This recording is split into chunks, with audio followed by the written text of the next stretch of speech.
Montana Territory, 1885. A young widow's desperate journey through merciless winter turns tragic when her wagon crashes through river ice. Clutching her newborn twins beneath a thin cloak, Sarah Morgan huddles against the howling wind, her lantern's flame flickering weakly in the growing darkness. Miles away, weathered cowboy John Hawkins follows lost cattle tracks through the blizzard, his years of reading nature's signs leading him toward an unexpected discovery that will change 4 lives forever. As temperatures plummet and snow drifts deeper, Sarah's strength wanes. She whispers prayers over her babies, knowing each breath could be their last. But fate has other plans when John spots a faint golden glow through the white wall of snow. Will he reach them in time? Before we jump back in, tell us where you're tuning in from. And if this story touches you, make sure you're subscribed, because tomorrow I've saved something extra special for you. Sarah Morgan's gold wedding band caught the morning light as she twisted it on her finger. A habit formed over 2 years of marriage that persisted these 3 months since Thomas's passing. The ring had grown loose as the harsh Montana winter stripped away what little excess her body carried, yet she couldn't bear to remove it. Each morning she touched the simple band and remembered Thomas's trembling hands as he'd slipped it onto her finger that bright spring morning in '83. The homestead they'd built together stood silent now, save for the soft whimpers of her newborn twins. Thomas had never known he would be a father. The letter telling of her pregnancy had arrived in Butte 2 days after the mining accident. She'd kept that letter, edges worn from countless readings, tucked beneath her pillow where Thomas's head should have been. Their home had been his dream first. Montana Territory's got land for the taking, he'd told her back in Minnesota, eyes bright with possibility. We'll build something of our own, Sarah, something to pass down to our children. She'd believed him then, young and full of hope, ready to leave behind her teaching position for a future that stretched as wide as the Montana sky. The first year had been hard, but beautiful. Thomas's strong hands had built their cabin, while she'd planted the garden, both of them learning the land's ways. Neighbors were scattered but loyal, helping with barn raisings and sharing knowledge of which crops could survive the short growing season. They'd made it through that first winter on love, determination, and the stores they'd carefully preserved. Thomas's mining work was supposed to be temporary, just enough to see them through until the farm could support them fully. 3 months, he'd promised, kissing her goodbye. By spring, we'll have enough saved to buy that pair of draft horses from the Andersons. Now, as Sarah cradled her son James against her shoulder, while his sister Mary suckled at her breast, she fought back the familiar sting of tears. The twins had his eyes, that same clear blue that had first caught her attention across a crowded church social. They would never know the gentle strength of their father's arms, or hear his deep laugh roll across the prairie like summer thunder. The community had rallied around her during the pregnancy, especially Emma Anderson, whose own children were grown and gone. Emma had been there through the difficult birth just 2 weeks ago, her steady hands guiding 2 new lives into the world, while a December blizzard raged outside. "You're not alone," Emma had insisted, pressing a basket of fresh bread and dried beef into Sarah's hands before returning to her own homestead 5 miles distant. But alone was exactly what Sarah felt, especially in these quiet morning hours, when the twins' needs were the only thing keeping her from drowning in grief. The cabin's walls seemed to close in tighter with each passing day, every corner holding memories that threatened to overwhelm her. Even the rocking chair where she now sat had been Thomas's first gift to her, lovingly crafted during the long evenings of their engagement. The decision to travel to Emma's hadn't come easily.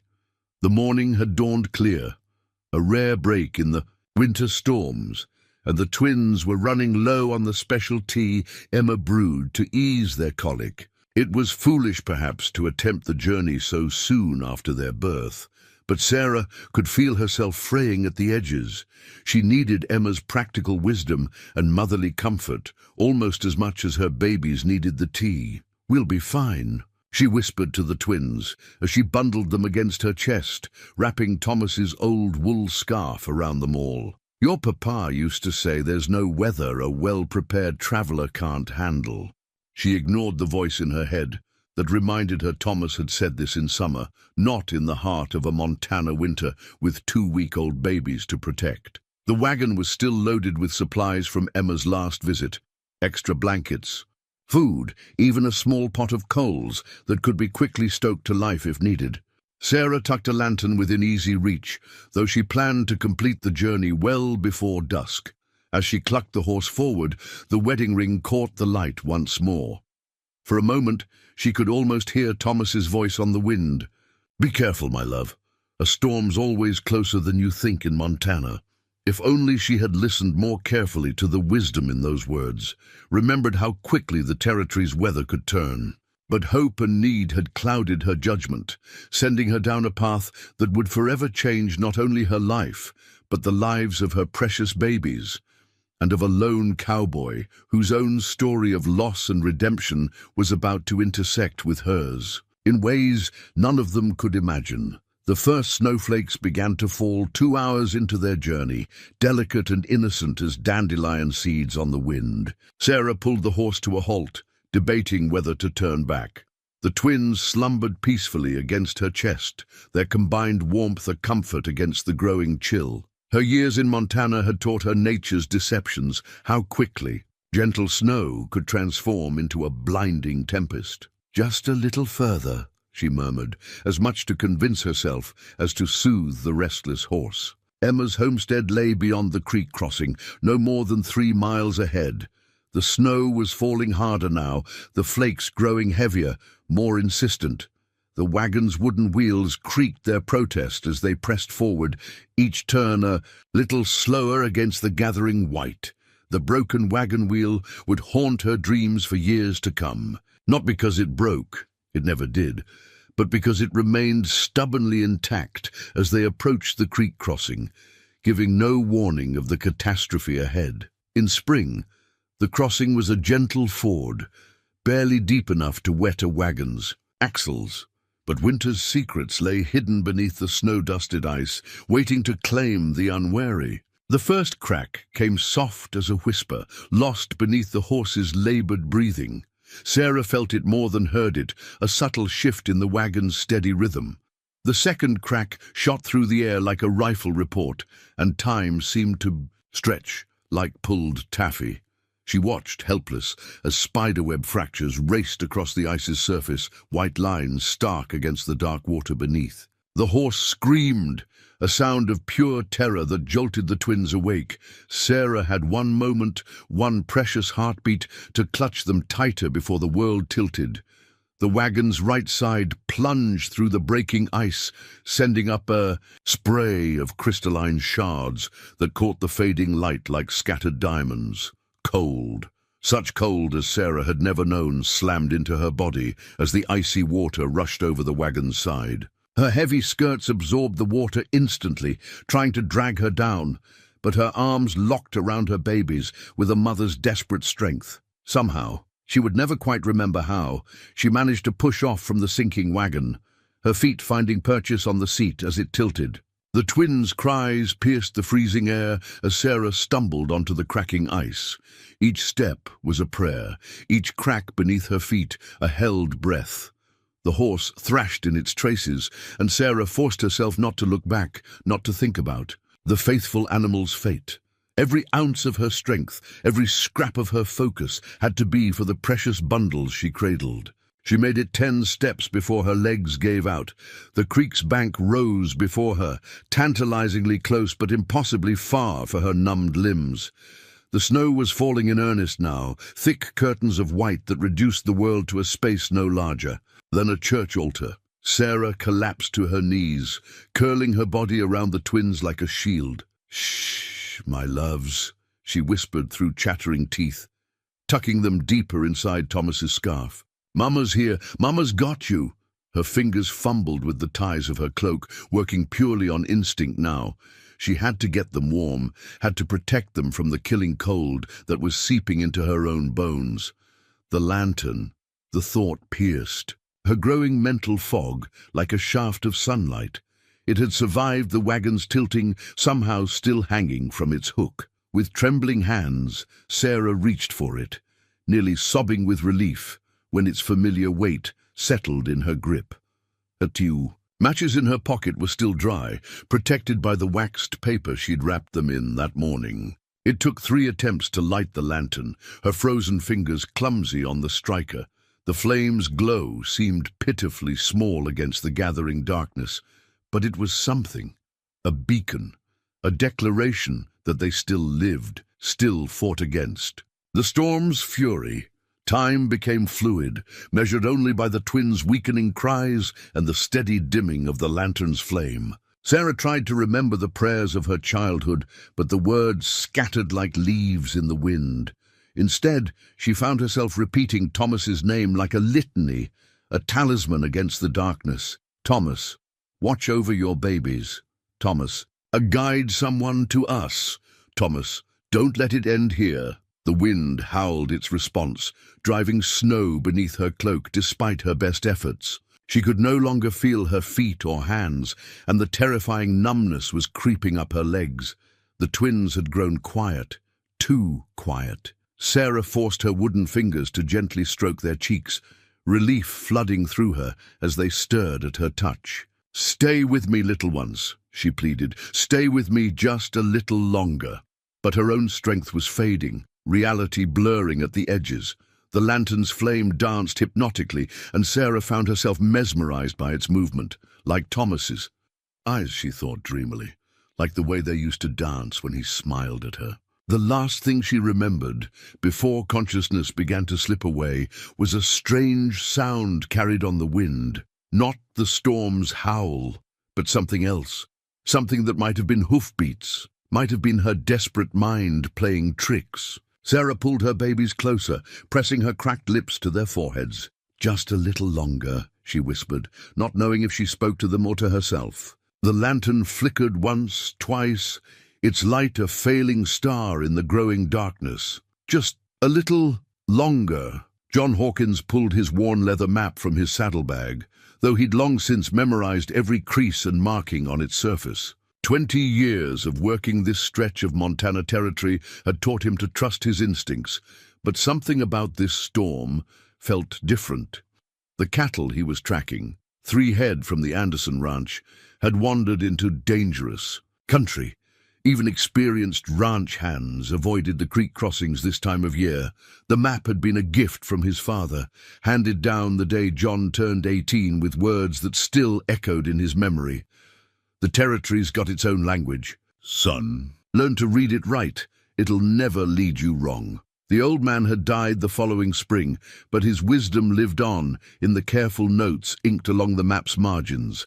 Weather patterns, safe passages, landmarks only a lifetime of experience could identify. John traced the creek's meandering line with a gloved finger. Emma Anderson's place lay just beyond it, and he'd promised to check on her while her husband was away in Butte. The missing cattle gave him the excuse he needed. He'd never been comfortable with the way other ranchers teased him about his frequent visits to the widow Anderson. They didn't understand that Emma had become like a mother to him after his own passed, years before his father. The wind cut through his heavy coat, carrying the bite of deeper cold to come. His horse, a sturdy buckskin named Chief, snorted and stamped, steam rising from his flanks. John patted the animal's neck, understanding his unease. Storm clouds were building to the north, dark and heavy with promise. "Just a bit further, old friend," he murmured, returning the map to its oiled leather case. The cattle tracks were still visible, but the falling snow would soon erase them. John had learned to read signs others might miss, the way certain branches bent, suggesting which path a frightened animal might choose, the subtle differences in snow depth that could reveal recent passage. His father had called it having snow in your blood, this ability to navigate Montana's winters. John preferred to think of it as listening to the land. Every drift, every ice-laden branch, every change in the wind carried information for those patient enough to notice. Today, the territory was trying to tell him something urgent, something beyond lost cattle and gathering storms. The weight of his rifle against his saddle offered familiar comfort. Not that he expected trouble. Predators were usually den-bound in weather like this. But Montana had taught him to never ride unprepared. The same saddlebag that held his map contained enough supplies to weather 3 days in the open should the need arise. Matches wrapped in waxed paper, dried beef, a small pot for melting snow, and bandages that had saved more than one injured animal over the years. Chief's ears suddenly pricked forward, and John felt the horse's muscles tense beneath him. Years of partnership had taught him to trust the animal's instincts. He drew Chief to a halt, listening intently. The wind carried strange sounds in storm weather, tricks of air and ice that could make a man think he heard voices in the wilderness. But there it was again, a sound that didn't belong to the storm's vocabulary, not the hollow ring of wind, through ice-laden branches, nor the distant crack of freezing wood. Something else. Something that tugged at the edges of memory, like a half-forgotten dream. John drew the map out once more, orientating himself. The creek crossing lay less than a mile ahead, the most dangerous part of his intended route. The missing cattle would have had to cross it to reach Emma's ranch, but something made him doubt they'd attempted the passage. Animals had better sense than humans sometimes, a deeper understanding of nature's warnings. His fingers found the careful notations his father had made about the creek. Ice never tells the whole truth, the spidery handwriting warned. What looks solid in December can hide autumn's deep water. Better a long detour than a short funeral. The sound came again, closer now. Chief shifted beneath him, no longer nervous but alert, as if he too were trying to understand this mystery. John narrowed his eyes against the thickening snow, scanning the white landscape for any sign of movement. The storm was building faster than he'd anticipated, visibility dropping with each passing minute. A decision had to be made. The sensible choice would be to turn back, make for his cabin, while he could still navigate safely. The cattle would either find their way or they wouldn't. No rancher expected to save every stray in Montana winter. Emma would understand if he didn't make it to check on her today, but that sound... John Hawkins had spent 20 years learning the territory's language, and something in that distant cry spoke of human desperation. His father's voice seemed to whisper from the worn map in his hands, "The territory tests a man's character most." When the choice is hardest, with a soft click of his tongue, John guided Chief forward into the strengthening storm. The cattle might have to fend for themselves today. Something more important was calling him toward the creek crossing, though. He couldn't have explained how he knew. Some truths went deeper than reason, deeper even than experience. They were the truths written in snow and wind, in the language of the territory itself. And right now, that language was telling him that someone needed help more desperately than they ever had before. A cattle bell's dull clank, nearly lost in the wind, drew John's attention eastward. The sound was wrong for loose stock, too steady, too singular. Through the thickening storm, a faint golden glow flickered like a fallen star. His gut tightened with recognition. Someone had lit a lantern out here, in the teeth of a Montana blizzard. Chief sensed his rider's tension, picking his way carefully through deepening snow. Every step brought them closer to the creek crossing, though the landmark was lost now in the white void ahead. John's father had taught him to count. His horse's strides in weather like this, a way to measure distance when visibility failed. 200 paces from where he'd first spotted the light, the ground began to slope gently downward. The creek's bank. Sarah fought to keep her eyes open, but the cold had sunk bone deep, making even this simple act a battle. The twins had grown, terrifyingly still against her chest, their small faces tucked into her neck. Only their faint breaths, warm against her skin, told her they still lived. The lantern's flame guttered in its glass cage, starved for oil. Soon it would die, taking with it any hope of rescue. She thought she heard something, a sound different from the storm's endless howl, like rhythm in chaos, the steady crunch of hooves in snow. But she'd been hearing things for hours now. Thomas's voice calling her name, her mother's lullabies, the church bells from her childhood in Minnesota. The cold played tricks on mind and memory alike. John almost missed it. A darker shadow in the swirling white. The lantern's glow revealed a scene that stopped his heart. A woman huddled in the snow, her body curved protectively around something he couldn't quite see. For a moment, he was thrown back 20 years to another storm, another rescue that had come too late. His mother found frozen by the barn door when the spring thaw finally came. "Hello?" His voice sounded strange in the muffled storm quiet. "Hold on, I'm coming to help." The shadow moved slightly, the barest shift that told him she still lived. Chief picked his way forward with agonizing care. One wrong step on this treacherous ground could doom them all. 10 feet away, John saw what the woman cradled. Not one baby, but 2, wrapped in what looked like an old wool scarf. Sarah heard the voice, as if through layers of thick wool, distant and unreal. But the sound of hooves grew clearer, more insistent. She forced her head up, her neck muscles screaming protest. A massive shape emerged from the storm, horse and rider materialized like an answer to prayer. "Can you stand?" The man's voice was gentle but urgent. When Sarah tried to respond, her lips wouldn't move. Everything felt remote, disconnected, as if she were floating somewhere above her own body. She managed the slightest shake of her head. John didn't waste time with more questions. He swung down from Chief, his boots crunching in snow that had already risen past his ankles. The woman's skirts were frozen solid, and her hands, still clutching the babies, had taken on the waxy sheen of severe frostbite. But when he reached for the infants, her arms tightened with surprising strength. "I won't hurt them," he promised, meeting her ice-glazed eyes. "But we need to move fast.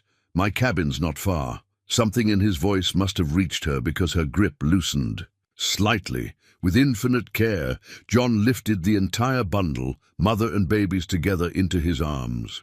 Getting them onto Chief was a nightmare of frozen cloth and unresponsive limbs.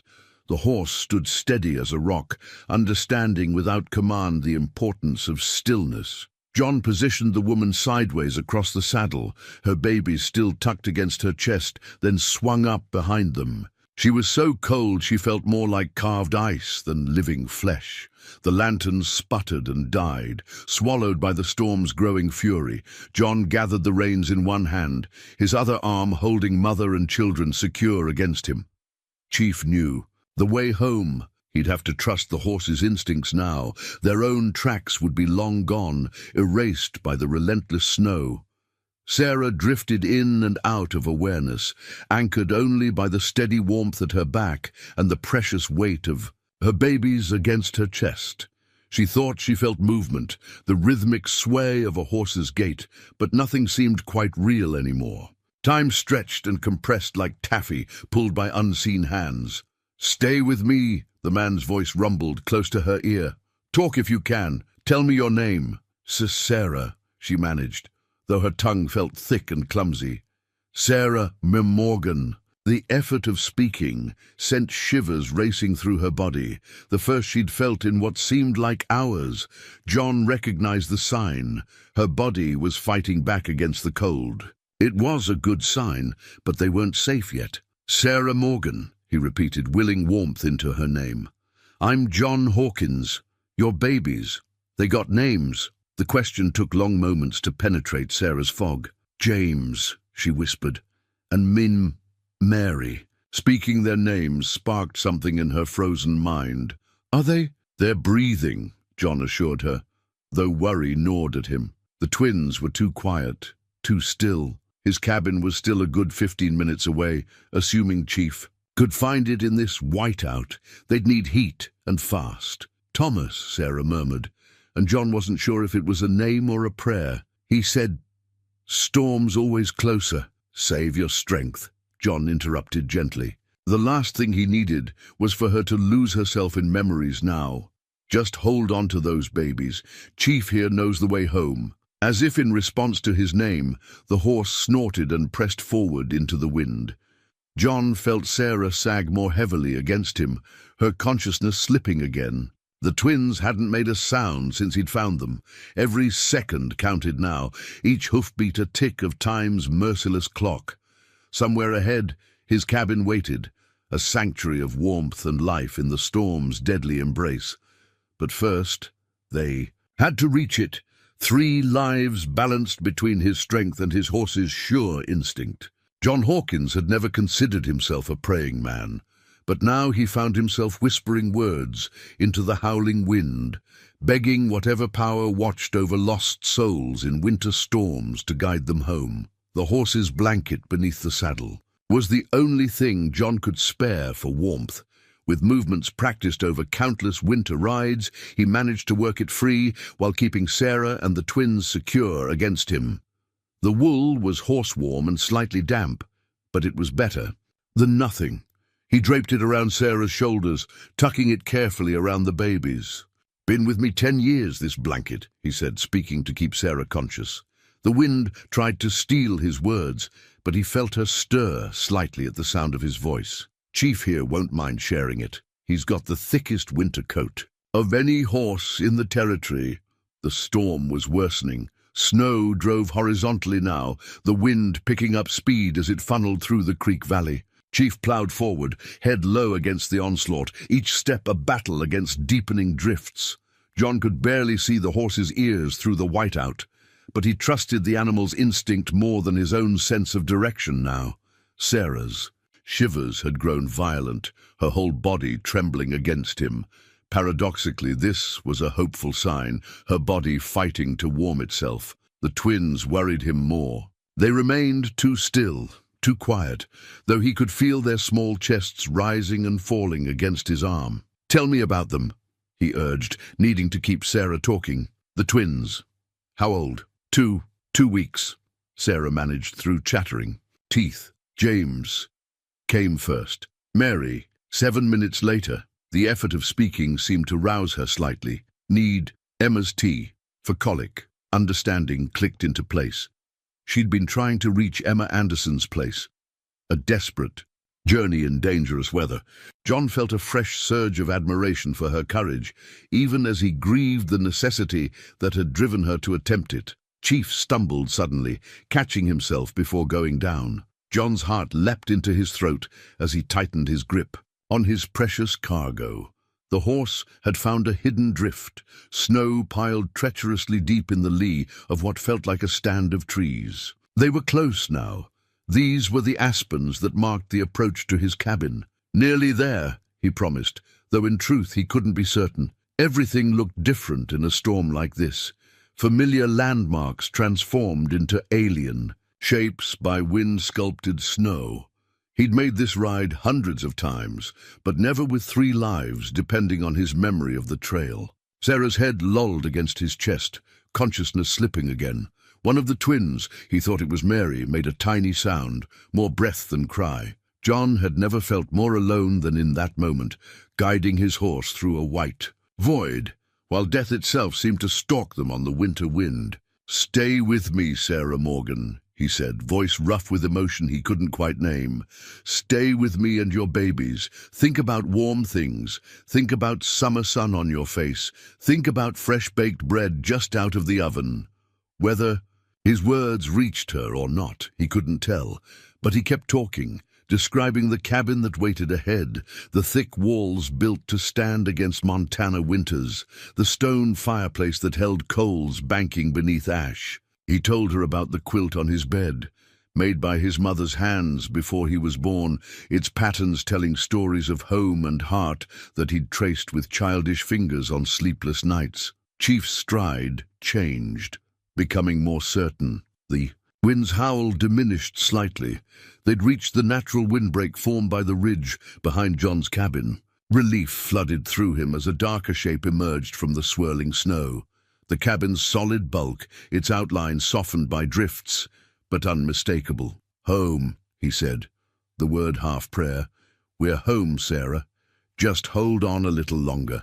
The next few minutes were a blur of desperate activity. Getting Sarah and the twins down from Chief without dropping them required all his strength and balance. The cabin door was frozen shut, requiring his shoulder against it while he kept them cradled in his arms. Inside, darkness pressed close, broken only by the faint red glow of banked coals in the fireplace. He lowered Sarah gently onto the bed, his mother's quilt cool but dry beneath her. The twins whimpered as he unwrapped them from Thomas's scarf, the first real sounds they'd made since he'd found them. Their tiny faces were pale but pink. Somehow, Sarah had managed to keep them warm enough with her own body's failing heat. "Just a minute more," he promised them all, though Sarah seemed beyond hearing now. He moved with practiced efficiency, adding wood to the coals, working the bellows until flames leaped up hungry for fuel. The cabin's air began to warm, and John turned back to his charges with fresh urgency. Sarah's clothes were frozen solid, a shell of ice that had to be removed before it melted and chilled her further. He worked as quickly as he dared, peeling away layers of frozen fabric while keeping her dignity covered with the quilt. The twins he wrapped in his spare shirts, laying them close to their mother, where they could share what little warmth she had left to give. Through it all he kept talking, to Sarah, to the babies, to himself, words to hold back the worry that gnawed at him, the fear that he'd found them too late. Outside, the storm raged on, but in here, in this space carved out against the wilderness, 3 lives hung in balance, while a 4th watched and worked and prayed without ceasing. Snow melted from Chief's blanket, where it lay discarded by the door, forming a dark pool on the plank floor. John glanced at it as he worked, remembering all the storms that simple piece of wool had weathered. Now it had helped save 3 more souls from winter's grasp, proving once again that survival in Montana territory depended on the simplest things: a blanket's warmth, a horse's sure step, a light in the storm. And sometimes, he thought as he tucked the quilt more securely around Sarah and her babies, it depended on recognizing the moments when everything you knew and everything you had must be risked for strangers in desperate need. His father would have understood. Some choices went beyond reason, beyond calculation, straight to the heart of what made us human. The cabin's hearth became the center of their world that night, its flames casting dancing shadows on rough-hewn walls that had witnessed 20 years of solitude. John kept the fire stoked high, feeding it precious dried oak he'd been saving for the deepest part of winter. If any night deserved the best fuel, it was this one. "Come on, Sarah," he murmured, rubbing her frozen hands between his own. Her fingers were stiff as wooden twigs, the skin waxy pale where frostbite had taken hold. The twins, wrapped in warm flannel and placed in a makeshift cradle of blankets near the fire, had begun to show more signs of life. Their cries, though weak, were the sweetest sound John had ever heard. He'd seen frostbite before.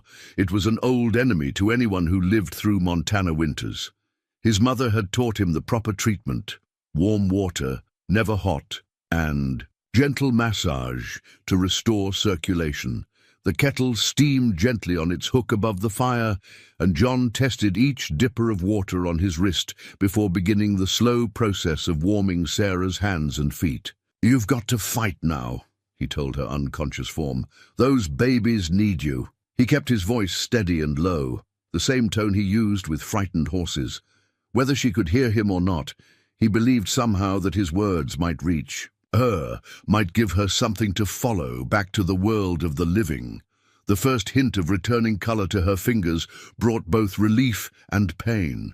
For her, as her body began to register sensation again, Sarah's eyes flew open with a gasp, confusion and fear warring in their depths as she tried to make sense of her surroundings. "The twins!" Her voice was hoarse but urgent. "Where are my babies?" "Right here," John soothed, helping her turn her head toward the fire. "See, they're warming up nicely." As if to confirm his words, one of the twins, James, he thought, let out a lusty cry.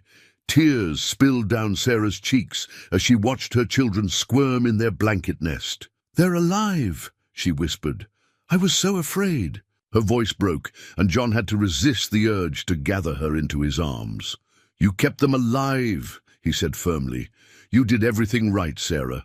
Wrapped them close, found what shelter you could, kept that lantern burning." He returned to his task of warming her hands, noting with satisfaction that the worst of the frostbite seemed confined to her fingertips.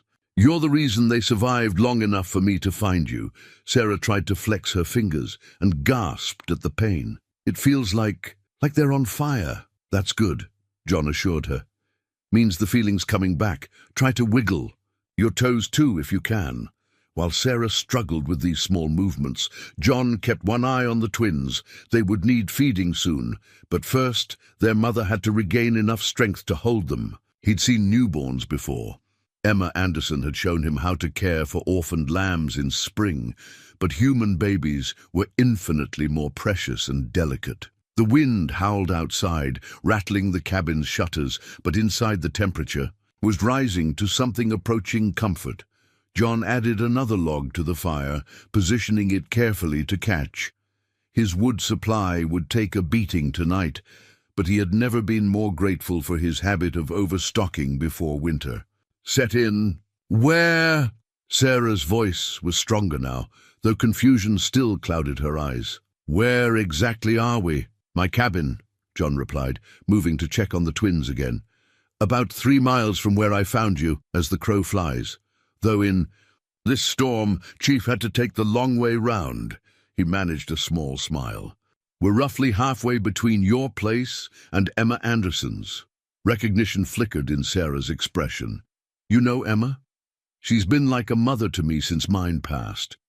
John carefully lifted Mary, who had begun to fuss in earnest, and brought her to Sarah. "Think you can hold her? Your arms should be warm enough now." Sarah's movements were clumsy, but her determination was clear as she reached for her daughter. John helped position the baby against her chest, making sure both mother and child were secure before stepping back. The simple tableau, mother and child in the firelight, stirred something deep in his heart, an ache he'd thought long buried. "Thank you," Sarah whispered, her eyes fixed on Mary's face. "We would have died out there if—" "No need to dwell on might-have-beens," John interrupted gently. He brought James over as well, tucking him into the crook of Sarah's other arm. "You're here now. You're safe." The twins, reunited with their mother's warmth, began rooting for food. Sarah's cheeks colored slightly.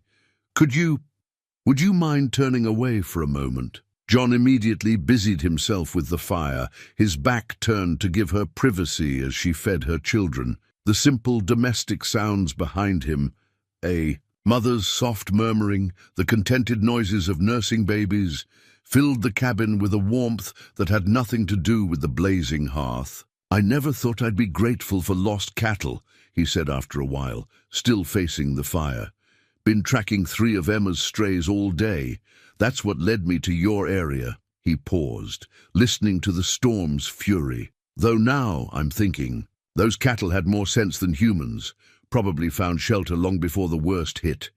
Sarah's quiet laugh surprised them both. "Emma always says God works in mysterious ways." There was a pause, then, "You can turn around now." John turned to find both babies asleep against their mother's chest, their faces flushed pink with returning warmth. Sarah herself looked more alert, though exhaustion had etched deep lines around her eyes. The firelight caught the gold of her wedding ring, and John felt a familiar pang of recognition, the look of someone who carried loss like a constant companion. "You should try to rest," he said, spreading another blanket over her and the twins. "The storm's likely to keep us here through tomorrow at least." He managed a wry smile. "Don't worry, I'll keep to my chair by the fire." Sarah's eyes were already dropping, but she fought sleep long enough to ask, "Won't you be cold?" "I've weathered worse," John assured her, settling into the sturdy rocking chair that had been his father's. "Sleep now.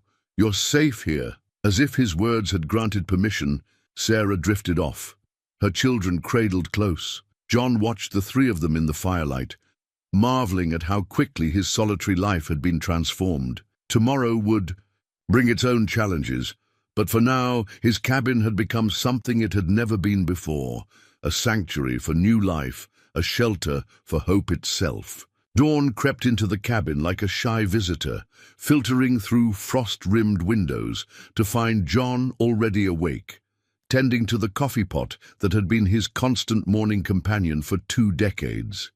The familiar ritual helped ground him in a world suddenly transformed by the presence of others in his space.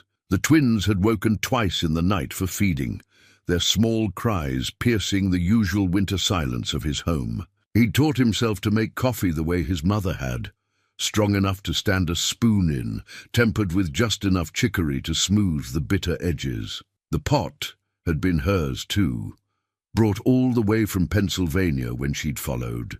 His father west.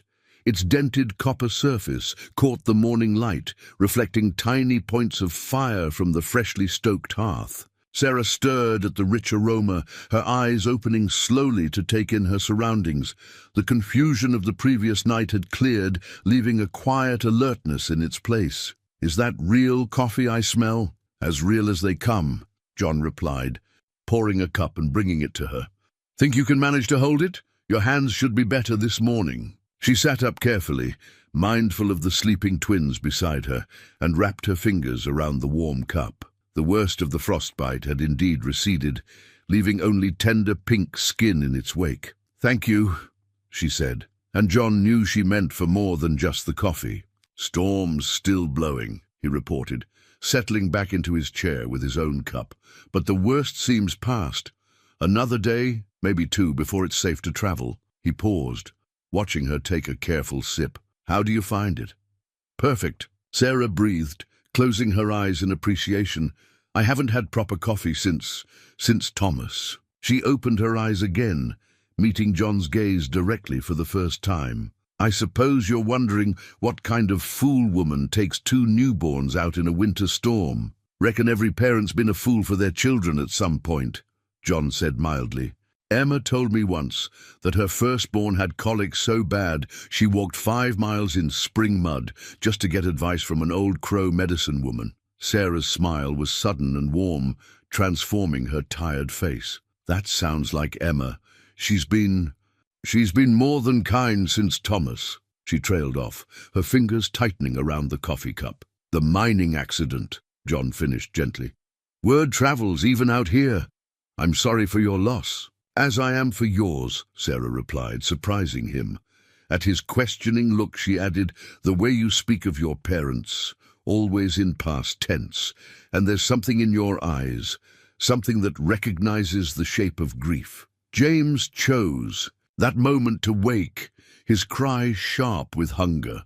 Sarah set aside her coffee and lifted him, her movements more sure now that strength had returned to her hands. John turned to give her privacy, using the time to check his supplies. The storm might keep them confined longer than he'd estimated. "I can hear you thinking from here," Sarah said after a while. "We won't starve your larder if that's your worry." John turned back, smiling at her perceptiveness. "Got enough dried beef and flour to feed 10 people through winter. It's fresh milk for the little ones I'm considering. Might be able to break through to the barn later. See if any snow's drifted in where I could pack it for keeping." "You've thought of everything," Sarah observed, switching James for Mary at her breast. "Do you often take in strays?" "Mostly 4-legged ones," John admitted. "Though Emma sends the occasional ranch hand my way when extra work needs doing." He poured himself more coffee, watching the morning light strengthen. "It's a good life, if sometimes a quiet one." "Quiet has its merits," Sarah said softly. "After Thomas, sometimes the silence was all that kept me sane, just me and the babies watching the snow fall." She paused, adjusting Mary's position. "But then other times, the silence gets too loud," John finished, understanding perfectly. Their eyes met across the cabin's morning-lit space, and something passed between them, recognition, perhaps, of kindred spirits. They were both well acquainted with solitude, with the weight of carrying on alone. But there was something else too, something neither was quite ready to name. "Tell me about him," John said quietly. "Thomas," Seems like he was a man worth remembering. Sarah's face softened with memory. He had dreams bigger than Montana sky. Wanted to build something lasting, something to pass down to our children. The homestead was supposed to be just the beginning. She looked down at Mary's dark head. He would have been such a wonderful father. He chose well, John said, his voice rough with unexpected emotion. Choosing someone strong enough to carry those dreams forward. Strong? Sarah's laugh held a trace of bitterness. I nearly killed us all yesterday. You did what any mother would do, trying to help your babies. And when disaster struck, you kept them alive against impossible odds. John leaned forward, his expression intense. That's not weakness, Sarah. That's the kind of strength that built this territory. A log shifted in the fireplace, sending up a shower of sparks. Outside, the wind's voice had changed, becoming less hungry, more plaintive. The storm was winding down, but its work was already done. In this small cabin, warmed by coffee and conversation, two people who had thought themselves resigned to solitude were discovering that perhaps the territory had other plans. More coffee? John offered, reaching for the pot. Please, Sarah smiled, and the morning light caught the tears in her eyes, transforming them to gold. The discovery came by accident, as such things often do. Sarah, feeling stronger by midday, had insisted on helping to prepare a simple meal of cornbread and beans. As she reached for flour in the cabinet, her hand brushed against something tucked behind the containers, a photograph yellowed with age and worn soft at the corners. I'm sorry, she said quickly, starting to return it, but John waved away her apology. Been wondering where that got to, he said quietly, taking the photograph with careful hands. Haven't looked at it in, must be 5 years now. The image showed a young couple standing before a newly built cabin. This very cabin, Sarah realized. The woman wore a dark dress and a tentative smile, one hand resting on her rounded belly. The man beside her, clearly a younger John, stood proud and straight in his best shirt, hope bright in his eyes. Catherine, John said, answering Sarah's unspoken question. My wife.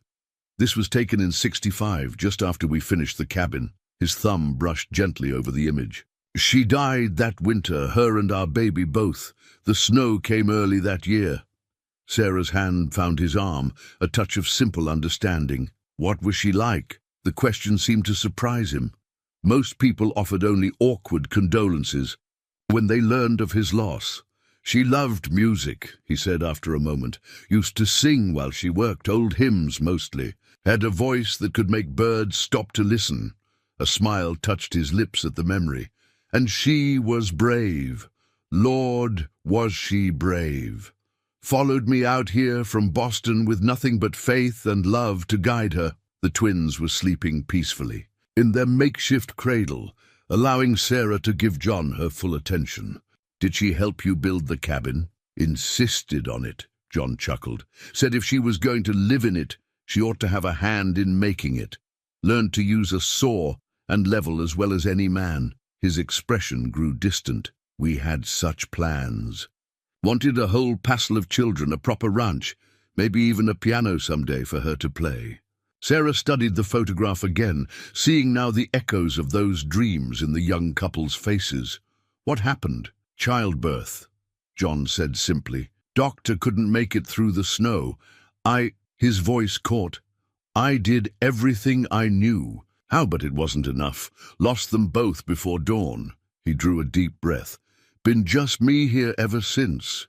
Is that why you were out in the storm yesterday? Sarah asked gently, looking for others who might be lost. John met her eyes, startled by her insight. Maybe. Never thought about it that way, but maybe. He carefully returned the photograph to its hiding place. Been telling myself it was just about Emma's cattle. God works in mysterious ways, Sarah quoted softly, echoing their conversation from the night before. Thomas used to say everything happens for a reason, though sometimes the reason takes years to show itself. Wise man, your Thomas. Yes, Sarah agreed, turning back to the meal preparation. He was also wise enough to admit when he was wrong, like the time he insisted we could repair the roof ourselves, only to end up with a bucket brigade in the kitchen during the next rain. Her story surprised a laugh from John, dispelling some of the melancholy the photograph had brought. Sounds familiar. Catherine once convinced me we could dig a new well without help. 3 days later, half the men in the territory had to haul us out of the mud. They traded stories as they worked, memories that had long been too painful to share, somehow easier to speak of in this quiet afternoon space. The cabin filled with the warm scent of baking cornbread, and Sarah found herself watching John's hands as he worked. Strong, capable hands that had built this home, saved their lives, and now moved with surprising gentleness as he shaped the dough for a second batch. "Never thought I'd cook for anyone again," he admitted, catching her watching him. "Kind of nice having people to feed." "Kind of nice having someone to cook with," Sarah replied softly. Then, because the moment felt too weighted with possibility, she added lightly, "Though I reserve judgment until I taste that cornbread." "Old family recipe," John assured her with mock solemnity, "handed down through generations of Hawkins men who found themselves having to cook or starve." The easy banter felt right, felt natural, as if they'd known each other far longer than the handful of hours since their paths had crossed. Yet beneath it ran a deeper current of understanding. They were two people who had learned the hard way that life offered no guarantees, that love could be as fleeting as morning frost. Perhaps that shared knowledge was why neither felt compelled to fill every silence with words. They worked together comfortably, moving around each other in the small kitchen space as if they'd done this dance before. When Mary woke fussing, John had a clean diaper ready before Sarah could ask, and when he struggled with a stubborn kettle hook, she steadied it without comment. The photograph's presence in the cabinet, though now hidden again, seemed to have opened something between them, a willingness to see each other more clearly, scars and all. They were no longer simply rescuer and rescued, but two souls who understood the cost of survival in this beautiful, unforgiving territory. As they finally sat down to eat, the storm's voice growing quieter outside, Sarah found herself studying John's face in the afternoon light. The young man from the photograph was still there, in the lines around his eyes, the set of his jaw, but time and loss had added layers of complexity, of hard-won wisdom. She wondered what he saw when he looked at her. Another wounded soul. Perhaps, or maybe something more. The twins chose that moment to wake in unison, their hungry cries filling the cabin. John rose automatically to help, and their hands brushed as he passed her a blanket for nursing. The brief contact sent an unexpected warmth through Sarah's chest, and she found herself wondering what Catherine would think of her husband now. This good man who had transformed his solitary refuge into a sanctuary for strangers in need. Hand-carved wooden toys caught Sarah's attention as John brought them out from a trunk near his bed. A small horse, a bear, and what looked like a bird in flight. Each piece showed signs of careful craftsmanship, smooth to the touch despite their obvious age. "Made these years ago," John explained, a slight color rising in his cheeks. "Was practicing, thinking someday." He let the sentence trail off. But Sarah understood. These were meant for the child he'd lost, dreams shaped in wood during quiet evening hours. "They're beautiful," she said softly, running her finger along the horse's flowing mane. "Did you carve them all yourself?" "My father taught me how. Said a man should know how to create beautiful things, not just useful ones." John held up the bird, its wings caught in an eternal moment of soaring. "Never had a reason to take them out before." Mary, cradled in Sarah's lap, reached out with tiny fingers toward the wooden horse.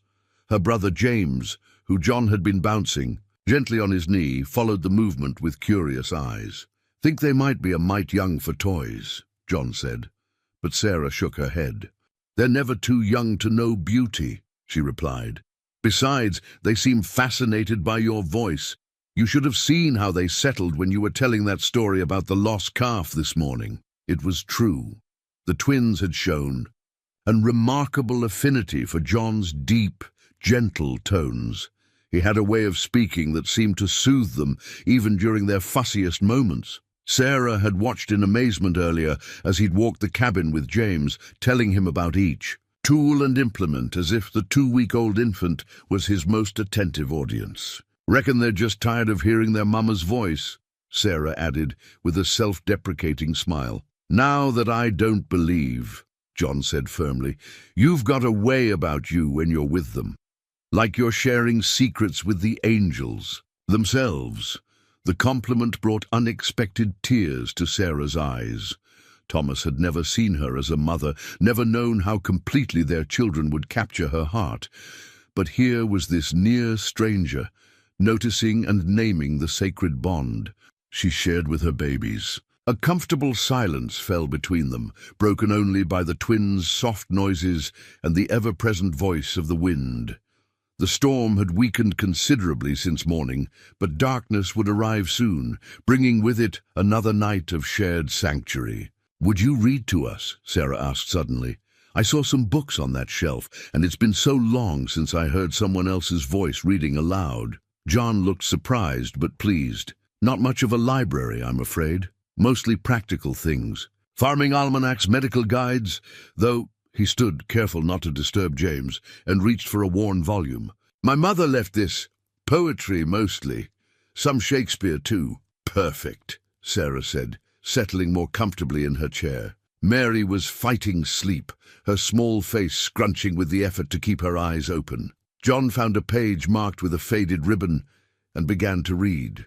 His voice gave new life to the familiar words of Wordsworth's "I wandered lonely as a cloud." Sarah watched as both twins gradually stilled, their eyes fixed on John's face as if they understood every word. When James began to fuss for feeding, they managed the switch with practiced ease, as if they'd been caring for babies together for years instead of hours.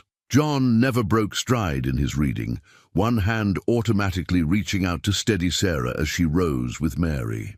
"You're good with them," she observed during a pause between poems. "Natural, like you've done this before." "Had some practice with Emma's grandchildren," he admitted. "Plus plenty of experience with newborn calves and lambs. Babies are babies. When it comes down to it, they all need the same things: warmth, food, and someone to watch over them." Sarah thought about the wooden toys, the poetry book, the gentle way he handled her children. "You would have been a wonderful father." "John!" The words slipped out before she could catch them, and she feared she'd overstepped. But John just smiled, a smile that held both sadness and acceptance. "Life has its own plans," he said quietly. "Though I admit, having your little ones here, it's given me a glimpse of what might have been." He looked down at James, now sleeping peacefully against his chest. "They're lucky, you know, having a mother strong enough to keep them safe through anything." "We've been luckier still," Sarah replied, "finding someone strong enough to save us all." Their eyes met across the cabin's warm space, and something shifted in the air between them. Understanding, perhaps, or recognition of how their separate paths of loss and survival had led them to this moment. The wooden toys sat forgotten on the table, testaments to dreams long deferred. But as the afternoon light softened toward evening and John's voice continued to fill the cabin with poetry, Sarah found herself wondering if perhaps dreams didn't die so much as wait for the right moment to be reborn. Sarah found the diary tucked between the pages of John's mother's Bible, a simple leather-bound book, its pages filled with elegant script. She hadn't meant to read it, but a single line caught her eye as she moved to close it.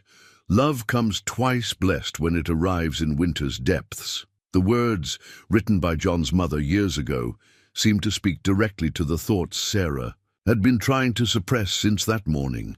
She'd watched John with the twins all day, the way he cradled them so carefully, how he hummed old hymns while walking them to sleep, the tender expression in his eyes when he thought she wasn't looking. "Found Mother's journal, I see." John's voice came quietly from behind her. Sarah started, almost dropping the diary. "I'm sorry. I didn't mean to pry," she began. But John shook his head, moving to stand beside her near the window. No need for apologies. Mother always said words were meant to be shared. He glanced at the open page. That entry was from the winter she met Father. Said she never would have noticed him if not for a blizzard that trapped them both at a church social. Sarah traced the written words with her finger. She had beautiful handwriting, beautiful soul to match it. John replied softly. She believed. Everything happened for a reason, even the hard things. He paused, then added, even losing Catherine. Sarah looked up at him, seeing the vulnerability in his expression. And do you believe that? Didn't for a long time, he admitted. Felt like there couldn't be any purpose to such pain. But lately, his eyes met hers, and Sarah felt her heart skip. Lately, I've been wondering if maybe Mother wasn't right after all. The twins were sleeping peacefully in their makeshift cradle, their small faces illuminated by the afternoon light filtering through frost-etched windows. Sarah found herself acutely aware of John's presence beside her, the warmth radiating from his body in the cool air near the window. I've been thinking about Thomas, she said carefully, about what he'd want for me, for us. She looked down at her sleeping children. He always said love was meant to multiply, not divide, that there was no limit to how many people you could hold in your heart. Sounds like a wise man, John murmured. Catherine used to say something similar, that the heart was like a lamp. Sharing its light didn't diminish its flame. They stood in comfortable silence, watching snow swirl past the window. The storm had softened to gentle flurries, as if nature herself was holding her breath. I never thought I'd feel this way again, Sarah whispered, finally giving voice to the emotions that had been building. It feels almost disloyal. John turned to face her fully. Sarah, just her name, but the way he said it held volumes. There's no disloyalty in healing, in finding room in your heart for new love alongside the old. Is that what this is? She asked, barely breathing. Love, I think, John said slowly. It's the beginning of something that could be love, if we're brave enough to let it grow. He gestured to the diary still open in her hands. Mother wrote that true love never arrives by accident. It comes when two hearts are ready to recognize each other. Mary stirred in her sleep, making a small sound that drew both their attentions. They moved together automatically to check on her, their hands brushing as they adjusted her blanket. The simple contact sent warmth spreading through Sarah's chest. I'm not sure I'm ready, she admitted quietly. Everything's happening so fast. Nothing has to be decided today, John assured her. Or tomorrow, or next week, we have time, he smiled gently. Winter's long in Montana territory. Sarah found herself returning his smile, feeling the truth of his words. They had time. Time to know each other, time to heal, time to let whatever was growing between them develop naturally. The diary's pages rustled softly as she closed it, but the words remained in her mind. Love comes twice blessed when it arrives in winter's depths. Looking at John's face in the fading afternoon light, Sarah thought she finally understood what those words truly meant. The telegraph message arrived at Emma Anderson's ranch, just as the storm began to clear. Found Sarah. Stop twins. Safe stop. At Hawkins' cabin, stop needs supplies when weather permits stop. The operator in town had relayed it through 3 stations to reach them, each telegraph operator adding it to their priority list when they learned it concerned the safety of a widow and her newborns. Emma clutched the yellow paper to her chest, tears of relief streaming down her face. She'd been sick with worry since the storm hit, knowing Sarah had planned to visit. The thought of that young mother and her babies out in the blizzard had haunted her sleepless nights. Thank the Lord for John Hawkins, she murmured, already making mental lists of what would be needed. Within an hour, riders had been dispatched to neighboring ranches with the news, and the territory's remarkable network of mutual aid began to mobilize. Back at the cabin, John and Sarah were unaware of the activity their situation had sparked. They were focused on more immediate concerns. The twins' increasing fussiness suggested the colic was returning, and their supply of Emma's special tea was running low. "They'll need milk soon too," Sarah fretted, walking the cabin's length. "With James while John handled Mary. I can't seem to produce enough for both of them." "Help's coming," John assured her, though he had no way of knowing if his message had made it through.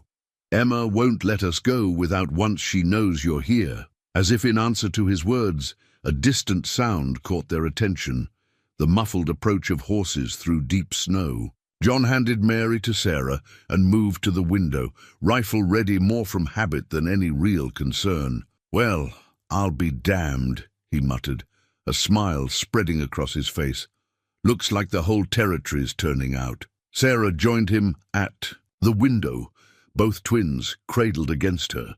Through the clearing air, she could make out a line of riders approaching, each leading a pack horse laden with supplies. At their head rode Emma Anderson herself, her silver hair visible beneath her heavy winter bonnet. "Should have known she'd come herself," John said fondly, already pulling on his coat to meet them. Emma never could sit still when there were babies, needing attention. The reunion that followed brought fresh tears to Sarah's eyes. Emma swept into the cabin like a force of nature, immediately taking charge of the twins while directing the unloading of supplies. Behind her came a steady stream of neighbors, the Petersons from the next valley, old Doc Wilson, who'd helped birth half the territory's children, even young Tommy Roberts, leading a milk cow on a rope. "Thought you might need this," Tommy said sheepishly, nodding at the cow.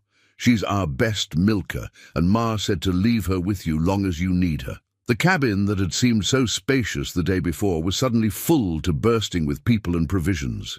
Women Sarah had only met in passing at church socials were organizing the supplies, setting up a proper nursing station, and filling the air with advice and encouragement. "You did right, John Hawkins," Emma declared, fixing him with a stern but approving look.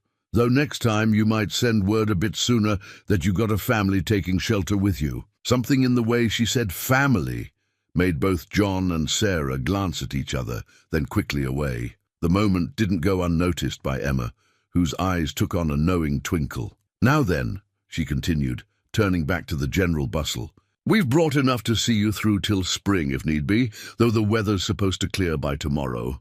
She paused, looking meaningfully at Sarah.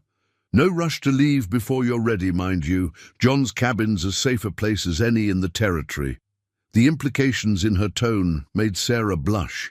She knew how quickly word would spread, how the territory's dedicated gossips would reshape this story of rescue and necessity into something more romantic. Part of her wanted to protest, to explain that nothing improper had happened or would happen. But then she caught John's eye across the crowded room, saw the gentle understanding in his expression, and realized that perhaps the gossips weren't entirely wrong. Something had happened in these snowbound days, not the scandal they might imagine, but something deeper, more meaningful. The revelation must have shown on her face, because Emma's expression softened. "Sometimes," the older woman said quietly, "God sends storms to blow us right where we need to be." She squeezed Sarah's hand. "Though I doubt he meant for you to give us all such a fright in the process." Outside, the sun broke through the clouds for the first time in days, sending brilliant shafts of light through the cabin's windows. The twins, surrounded by admiring neighbors, were already benefiting from Emma's secret tea recipe. And John, moving easily through the crowd with offers of coffee and thanks, looked more at peace than Sarah had yet seen him. "Home," she thought suddenly. "This feels like home." The building plans lay spread across Emma's kitchen table, their crisp lines and careful measurements representing more than just the practical details of reconstruction. John had drawn them himself, spending evening hours sketching out improvements to Sarah's homestead while she nursed the twins nearby. Each addition reflected something he'd noticed about her needs. A larger kitchen window to let in morning light, a covered porch where she could sit with the babies in summer, a second bedroom for when the twins grew older. "These are—" Sarah's voice caught as she traced the neat drawings. "John, this is too much. The community's already done so many things." "Folks here take care of their own," Emma said firmly. from where she was kneading bread. Besides, most of the lumber's already been cut. Men needed something to do during the long storm, and your property's not the only one needing work come spring. It had been 2 weeks since their rescue, and Sarah and the twins had been staying with Emma while plans took shape. John's daily visits had become so regular that nobody even bothered to comment anymore, though knowing looks were exchanged whenever he arrived with yet another set of revised drawings or ideas for improvements. "See here," he said now, pointing to a detail in the plans. "Thought we could add a root cellar deeper than the old one, better storage for winter, and it could double as a storm shelter."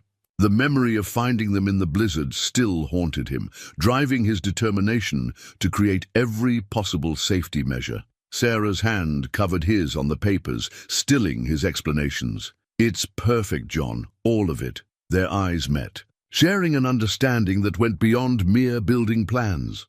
The sound of wagons approaching drew them outside. 3 teams of horses pulled loads of cut lumber, while a 4th carried stones for the new foundation. Men from across the territory had been salvaging and preparing materials since the weather cleared, determined to have everything ready for spring building. "Looks like half the territory's turned out," Emma observed with satisfaction. "Though I suspect it's not just your charming company they're coming for, Sarah. Word's gotten round about my fresh bread and coffee." Right on cue, riders began appearing from other directions. Women bringing food and supplies, children running ahead of their parents' wagons, even the circuit preacher who detoured from his usual route to check on the widow and her babies. The homestead that had felt so isolated in Sarah's grief was transformed into a hub of activity. Women organized work parties for everything from quilting to food preservation, ensuring Sarah would have what she needed for the coming year. Men discussed construction details and betting pools for when the spring thaw would allow building to begin. Through it all, John stayed close to Sarah, a steady presence as she navigated the overwhelming generosity of their neighbors. He seemed to sense when the attention became too much, quietly creating space for her to retreat with the twins when needed. "Never seen him like this," Emma commented to Sarah during one such quiet moment. They watched from the kitchen window as John showed some of the younger men how he wanted the lumber stacked. "Known John Hawkins 20 years, and he's always kept himself apart. Until now." Sarah bounced Mary gently, buying time before responding. "He's just being kind, looking out for neighbors, like everyone else." Emma's knowing look spoke volumes. "That man's not thinking of you as just a neighbor, Sarah Morgan, and well, you know it." She paused in her work, expression growing serious. "It's okay to be happy again, you know. Thomas would want that for you." "I know," Sarah whispered, surprised to find she truly did. The guilt that had accompanied her growing feelings for John was gradually being replaced by something else. Acceptance, perhaps, or hope. Outside, John had finished with the lumber and was heading back toward the house. He moved with the easy confidence of a man who knew his place in the world, but his eyes, when they found Sarah through the window, held a question that made her heart beat faster. The building plans on the table caught the afternoon light. There, careful lines promising not just shelter, but a future.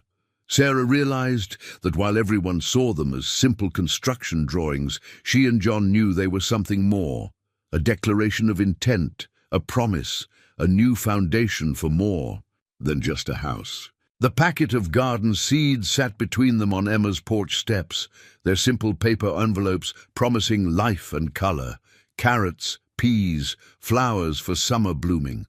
John had brought them as a surprise, arriving just as Sarah finished settling the twins for their morning nap. "Found these in town," he said, watching her sort through the packets with obvious pleasure. "Thought you might want to start planning your garden. The south side of the new house will have good light." Sarah held up a packet of morning glory seeds, smiling at the hand-colored illustration. "Thomas tried to grow these our first year. They didn't take." She met John's eyes, her expression soft with memory and new hope. "Maybe this time they will." The spring thaw had come early, turning the territory's frozen landscape into a patchwork of melting snow and emerging earth. Construction on Sarah's homestead was progressing quickly, with the new foundation already laid and walls beginning to rise. Each day brought visible progress, both in the building and in the subtle shift of their relationship. The twins are growing so fast, John observed, watching a meadowlark settle on a nearby fence post. Seems like yesterday they were small as kittens, and now look at them. Mary rolled over by herself this morning, Sarah said proudly. James tried to follow but got tangled in his blanket. You should have heard him fuss. Got his mama's determination. John chuckled, then added softly, and his papa's spirit. Sarah's hand found his, a touch that had become natural over the past weeks. You're good to remember Thomas with me. Some men wouldn't. He'll always be their father, John said simply. Always be part of who they are. He turned her hand over. In his, studying the calluses she'd earned, helping with the building work. Just like Catherine will always be part of who I am, doesn't mean there isn't room for new love to grow. The word love hung in the air between them, delicate as the spring breeze. They'd been dancing around it for weeks, both aware of the deepening of their feelings but careful not to rush. I've been thinking, Sarah said slowly, about what happens when the house is finished. John's hand tightened slightly on hers. Been thinking about that myself. The territory can be hard on a woman alone, she continued, her voice carefully neutral, even with good neighbors. Could be harder still on a man alone, John replied, matching her tone. Especially one who's gotten used to having little. One's around. Inside the house, one of the twins began to stir. They both stood, moving with the synchronicity they'd developed over months of sharing childcare duties. Sarah went to fetch the babies, while John prepared their bottles. Emma's cow was still providing milk, though they'd long since moved past the pretense that the animal would ever return to its original home. When Sarah returned with the twins, she found John had arranged everything perfectly.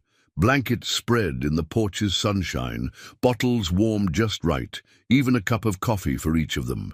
These small considerations, she reflected, said more than any grand gestures could. I missed so much, she said, as they settled the babies for their feeding. After Thomas died, I was so focused on survival that I forgot to look for beauty. She nodded toward the seed packets, forgot that life needs more than just the needful things. Beauty is needful, John said quietly. Mother used to say that's why God made flowers as well as wheat, to feed the soul along with the body. Mary's small hand caught at John's finger as he held her bottle, and Sarah watched his face soften with love, not just for the child, but for all of them. The morning glory seeds might have failed before, but the promise they represented now felt as sturdy as the new house's foundation. Spring was a season of new beginnings, after all. And here, on Emma's sun-warmed porch, with the man who had saved them that winter day, and the children who had given them both a second chance at joy, Sarah felt seeds of her own taking root and reaching for the light. The deed to Sarah's land lay on the newly built kitchen table, its official ink fading but still legible in the afternoon light. Beside it sat a second document, the deed to John's property, brought over that morning for a conversation they both knew would change everything. The way I see it, John said carefully, we've got choices to make. Your place has better soil, more water rights. Mine's got the established barn, the winter pastures. He paused, watching Sarah's face. Both are good land. Both could support a family. Sarah touched the edge of Thomas's deed, remembering his pride the day they'd filed their claim. This land was his dream, she said softly, everything he wanted to build. And you've honored that dream, John replied, made it stronger even. The house we're building now, it's got your mark on it as much as his. He reached across the table, his weathered hand covering hers. Whatever we decide, Sarah, it needs to be right for all of us. The twins were sleeping in their new cradle, a gift from the carpenter who'd been helping with the house construction. At 4 months old, they were growing sturdy and strong, their personalities emerging more each day. James had his father's serious expression, while Mary's smile was pure sunshine, though both, everyone agreed, had their mother's determination. "I've been thinking," Sarah said, turning her hand to lace her fingers with John's, "about what Thomas used to say about love multiplying, not dividing." She met his eyes steadily. "What if we didn't have to choose between the properties?" John's expression shifted from confusion to dawning understanding. "You mean join them?" Sarah nodded. "The lands share a boundary. Together they'd make one of the largest spreads in the territory, room for cattle and crops both. Room for—" She hesitated, then continued softly, "room for our family to grow." The word "our" hung between them like a prayer. John's grip on her hand tightened slightly as he processed her suggestion. "It would take work," he said thoughtfully. "New fencing, proper irrigation to connect the water rights. Have to build a road between the houses too. Good thing I know." "A capable builder," Sarah smiled. "One who's not afraid of hard work." John's free hand traced the boundary line where their properties met. "Would need a proper name, a spread that size." "I was thinking," Sarah said, her voice careful but sure, "maybe Double Heart Ranch, for all the love that brought it together." The emotion that crossed John's face made Sarah's breath catch. He stood, still holding her hand, and drew her up with him. The twins slept on as he pulled her close, one hand coming up to cup her cheek. "Sarah Morgan," he said softly, "are you asking me to marry you?" "I suppose I am," she whispered, feeling the rightness of it in her bones, "though if you'd rather do the asking—" His laugh was rough with emotion. "Reckon you beat me to it. Was planning to speak to Reverend Miller next Sunday." He pressed his forehead to hers. "Should have known you'd know your own mind." "Is that a yes, then?" Instead of answering, John kissed her. Their first kiss, sweet and sure as spring rain. When they parted, both had tears in their eyes. "That's a yes," he confirmed unnecessarily, "though we should probably make it official." He reached into his coat pocket and withdrew a small box. "Been carrying this around for 2 weeks, waiting for the right moment." The ring was simple gold, with a small pearl that caught the light. "Belonged to my mother," John explained. "She'd have loved you, Sarah. Loved these babies like her own grandchildren." As if on cue, Mary stirred in her sleep, making the soft sounds that meant she'd soon be waking. Sarah and John moved together automatically to check on her, their practice coordination a testament to the partnership they'd already built. Looking down at their joined hands, her new ring catching the light, just as her first wedding band still did, Sarah felt no conflict, no guilt, just gratitude for the strange workings of fate that had brought them all together, and hope for the future they would build. The family portrait was Emma's idea, a gift to mark their engagement. The photographer had come all the way from Butte, setting up his equipment in the newly finished parlor of Sarah's house. John stood beside Sarah's chair, one hand resting lightly on her shoulder, while she held the twins on her lap. Their poses were necessarily formal for the long exposure, but there was no hiding the joy in their expressions. "Never thought I'd see John Hawkins smile like that for a photograph," Emma remarked, watching the photographer pack away his equipment.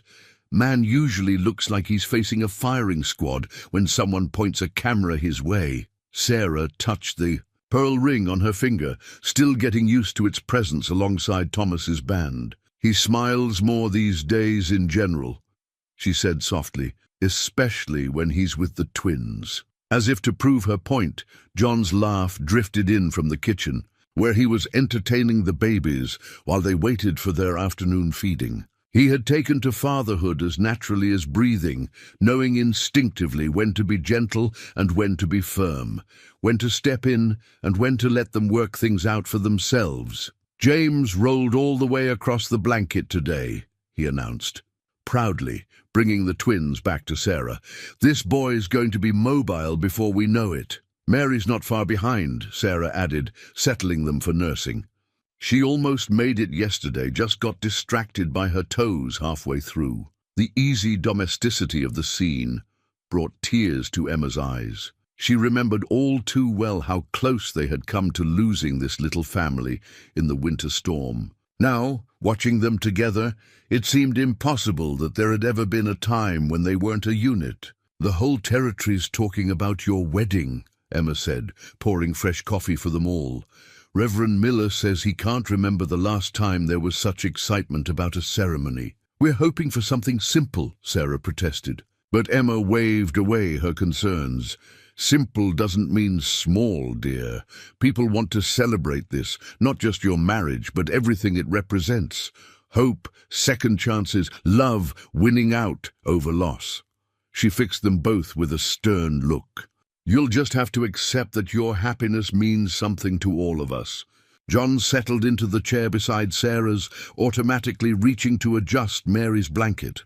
"Speaking of the wedding," he said carefully, "I've been thinking about names." Sarah looked up, understanding in her eyes. "The twins?" He nodded. "No, we haven't talked about it yet, but, well, I'd like to adopt them properly, make them Hawkins-in-law as well as Love." He hurried on. "Not to replace Thomas, mind you. They'll always know about their father, carry his blood. But you're their father too," Sarah finished softly. "In all the ways that matter day to day." She smiled through sudden tears. "I think Thomas would approve. He always said love was about adding, never subtracting." Emma busied herself with the coffee cups, giving them a moment of privacy. When she looked back, John had moved to kneel beside Sarah's chair, one hand gentle on James's dark head, while the other clasped Sarah's free hand. "James Thomas Hawkins," he said softly, "and Mary Catherine Hawkins, honoring the past while building the future." Sarah's breath caught at the suggested middle names, Thomas for her first husband, Catherine for John's first wife. "Perfect," she whispered. "Absolutely perfect." The twins, as if sensing the importance of the moment, chose that time to finish, nursing and offer simultaneous bright smiles to their parents. John gathered James up for burping, while Sarah settled Mary more comfortably, their movements synchronized by months of practice. Emma watched them, these four people who had become a family in the most unexpected way. The portrait would capture this moment for posterity, the formal beginning of their life together. But it was these quiet moments, she thought, these small daily acts of love and care that truly made them whole. The new wedding band caught the winter sunlight as John slipped it onto Sarah's finger, its gold surface gleaming alongside the pearl engagement ring and Thomas's band. They had chosen this day deliberately, exactly 1 year after the storm that had brought them together. Outside, snow fell softly, but inside the warmth of their newly completed home, surrounded by family and friends, winter held no terror. Not many would choose to marry in winter, Reverend Miller had said when they'd selected the date.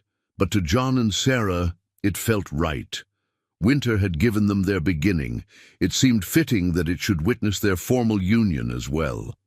The twins, now just over a year old, sat contentedly in Emma's lap, dressed in their finest clothes for the occasion. James reached out whenever John passed near, while Mary's eyes followed Sarah's every movement. They were too young to understand the ceremony's significance, but they seemed to sense the joy in the air. "By the power vested in me, Reverend." Miller's voice rang clear in the crowded room. "I now pronounce you husband and wife." Their kiss was gentle, familiar yet new, sealed with the blessing of their community and the quiet approval of the past. Sarah could almost imagine Thomas and Catherine smiling down on them, understanding that love indeed multiplied rather than divided. "The Double Heart Ranch," Emma announced later, raising her glass in toast, "now has a double blessing. 2 loves that found each other through loss. 2 families joined as one, and 2 little ones who'll grow up knowing just how much love can overcome." The celebration continued into evening, with food and music and dancing. The twins were passed from lap to lap, cherished by every member of the community that had helped their family survive and thrive. James showed off his new walking skills, toddling between guests with determination, while Mary charmed everyone with her infectious laugh. As night fell and the last guests departed, John and Sarah stood on their porch, watching the snow continue its gentle descent. The twins had finally succumbed to sleep, tucked safely in their beds upstairs. "Hard to believe it's been a year," Sarah said softly, leaning into John's embrace. "Sometimes it feels like yesterday that you found us in the storm. Sometimes it feels like I've known you forever," John replied, his arm tightening around her. "Like my whole life was just leading me to that moment, to you and the twins." They stood in comfortable silence, watching their breath mist in the cold air. The ranch stretched out before them, their joined properties now truly one, marked by new fences and fresh-built structures that represented their shared future. "Thank you," Sarah whispered suddenly. "For what? For everything. For saving us that day. For loving us so completely. For helping me understand that having room in my heart for you doesn't diminish what I had with Thomas." John turned her gently to face him, his eyes bright with emotion. "Thank you for teaching me that love can come again. Even stronger for knowing its true value." He touched her cheek softly. "Catherine used to say, 'Everything happens in its proper season.' Took me a long time to understand what she meant." Above them, a child's sleepy cry drew their attention. "Duty calls, Mrs. Hawkins," John smiled, offering his arm. Sarah took it, her 3 rings catching the lamplight as they turned to go inside. "Lead the way, Mr. Hawkins." Together they climbed the stairs to tend their children, their footsteps in perfect rhythm, their hearts beating as one. Outside, the snow continued to fall. No longer an enemy to be feared, but a reminder of the storm that had brought them love's second chance. The family Bible rested open on Sarah's lap, its pages carefully documenting their joined histories. Below, the entries for Thomas Morgan's death and Catherine Hawkins's passing, newer ink recorded happier events. John and Sarah's wedding date, the twins' adoption, and the birth of their daughter Emma Rose 3 years later. Now, 5 years, too. The day since that fateful storm, Sarah added another line while John looked on, their newest son sleeping peacefully in his cradle nearby. "Michael Thomas Hawkins," she wrote in careful script, "born to John and Sarah Hawkins, January 15th, 1890. 6-year-old James and Mary played quietly by the fire, their dark heads bent over the wooden toys John had carved so long ago. Through the window, the Double Heart Ranch stretched white and peaceful under winter snow, the merged properties now one of the most prosperous in the territory. But their true wealth lay within these walls, in the love that had transformed 2 broken hearts into one complete family. "Some storms," John said softly, touching Sarah's shoulder as she closed the Bible, "bring the greatest blessings.